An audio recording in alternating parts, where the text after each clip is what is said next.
नमस्ते। आज के इस खास विश्लेषण में सीधा मुद्दे पर आते हैं।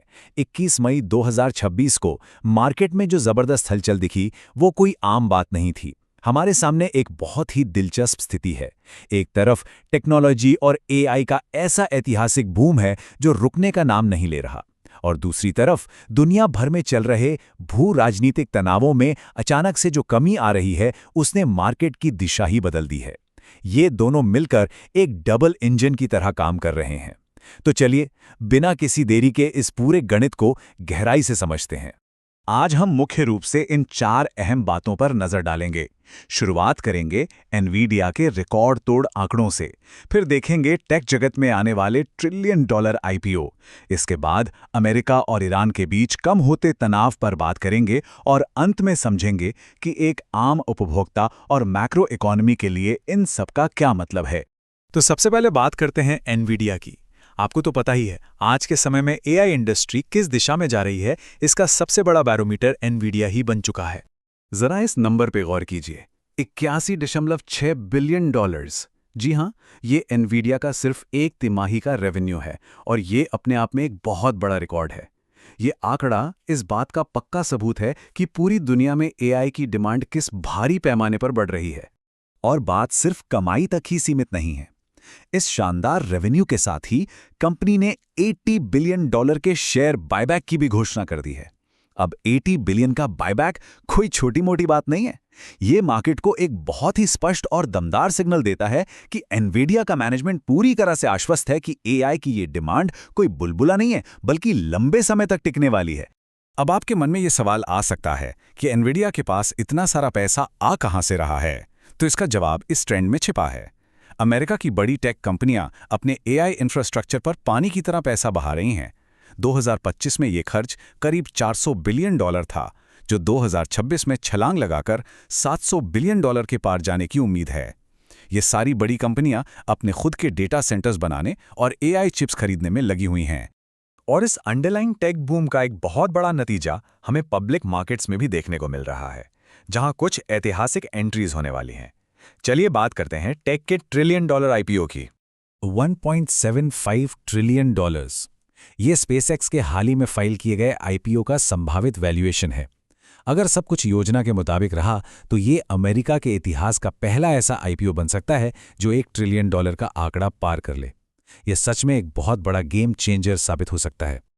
और अगर स्पेसएक्स इस रेस में है, तो एआई का पोस्टर बॉय यानी ओपन एआई कैसे पीछे रह सकता है। रिपोर्ट्स आ रही हैं कि ओपनएआई भी बड़े बैंकों के साथ मिलकर अपना आईपीओ प्रोस्पेक्टस तैयार कर रहा है, और उनका लक्ष्य भी 1 ट्रिलियन डॉलर से अधिक के वैल्यूएशन का है। इससे बिल्कुल साफ हो जाता है कि इन्वेस्टर्स के बीच एआई लीडर्स को लेकर कितनी जबरदस्त भूख और उत्साह है। खैर, अब टेक की इस चकाचौंध से थोड़ा बाहर निकलते हैं और जूम आउट करके ग्लोबल जियोपॉलिटिक्स की तस्वीर देखते हैं, क्योंकि अमेरिका और ईरान के बीच तनाव में जो कमी आ रही है, वो भी बाजारों को बहुत तेजी से ड्राइव कर रही है। ईरान के राष्ट्रपति मसूद पेजेशियान का एक बहुत ही अहम बयान सामने आया है। उन्होंने कहा है कि युद्ध टालने के हर रास्ते तलाशें, हमारी तरफ से सभी रास्ते खुले हैं। भले ही इससे पहले दोनों देशों की तरफ से काफ़ी सख्त सैन्य रुख अपनाया जा रहा था, लेकिन अब इस तरह के बयानों और अमेरिकी प्रशासन के संकेतों से ऐसा लग रहा है कि दोनों के बीच कूटनीतिक बातचीत अपने अंतिम और निर्णायक चरण में पहुंच चुकी है। और इस संभावित शांति समझौते का असर कितनी तेजी से हुआ है, ये हमें कच्चे तेल की कीमतों में साफ दिखाई दे रहा है। जैसे ही युद्ध के कारण तेल की सप्लाई रुकने का डर कम हुआ, ब्रेंट क्रूड में 5.28% की भारी गिरावट आई और ये 105.40 डॉलर पर आ गया। उसी तरह WTI क्रूड भी लगभग 5% गिरकर 99 डॉलर के नीचे फिसल गया है। अब सोचिए, जब तेल सस्ता हो रहा हो, बॉन्ड यील्ड में नरमी आ रही हो और टेक स्टॉक्स में पहले से ही जबरदस्त रैली हो, तो इसका क्या नतीजा होगा? बिल्कुल सही, मार्केट में उछाल। इन्हीं सब फैक्टर्स ने मिलकर वॉल स्ट्रीट में फिर से जान फूंक दी, और पिछले 3 दिनों की सुस्ती को तोड़ते हुए डाउ जोन्स 600 अंक उछल गया। लेकिन क्या इकोनॉमी की पूरी तस्वीर इतनी ही शानदार है? आइए अब जमीनी हकीकत पर आते हैं और कंज्यूमर और मैक्रो आउटलुक को समझते हैं। सच कहूं तो यहां हमें एक बहुत ही अजीब सा विरोधाभास देखने को मिल रहा है। एक तरफ हमारे सामने टेक और एआई का वो सेक्टर है जहां पैसों की बारिश हो रही है और अभूतपूर्व संपत्ति बन रही है, लेकिन दूसरी तरफ आम इंसान है, आम उपभोक्ता है, जिसका बजट लगातार सिकुड़ रहा है। और इस विरोधाभास का जीता जागता उदाहरण है रिटेल दिग्गज टारगेट। टारगेट ने अपनी पहली तिमाही यानी Q1 में बिक्री में ग्रोथ तो दिखाई, लेकिन फिर भी उनके शेयर्स 6% गिर गए। ऐसा क्यों हुआ?